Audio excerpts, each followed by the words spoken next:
flush ni nini? Na mufilinge.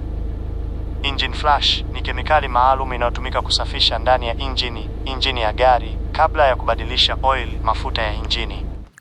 Inafanyaje kazi? Engine flush huondoa uchafu, sludge, mabaki ya oil ya zamani, carbon deposits, uchafu mgumu unaotokana na mwako. Hii husaidia injini iwe safi ndani na kufanya kazi vizuri zaidi. Inatumika vipi? Hatua zake kwa ufupi. Unamimina engine flush ndani ya oil ya zamani. Unawasha gari dakika 5 mpaka 15 tu bila kuendesha. Unazima gari. Unamwaga oil yote pamoja na uchafu.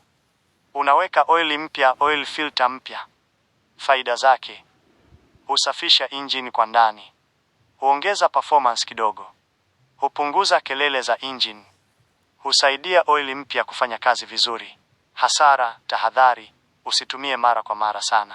Kwa injini chakavu sana inaweza kusababisha leakage kwa sababu uchafu uliokuwa umeziba sehemu unatoka.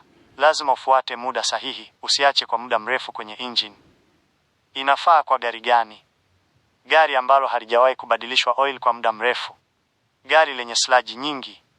Kabla ya kubadilisha aina ya oil, mfano kutoka mineral kwenda synthetic. Endelea kufuatilia elimu za magari mbalimbali na mfilinge. Pia usisahau kutembelea YouTube channel ya Garage Magari TV, subscribe, share.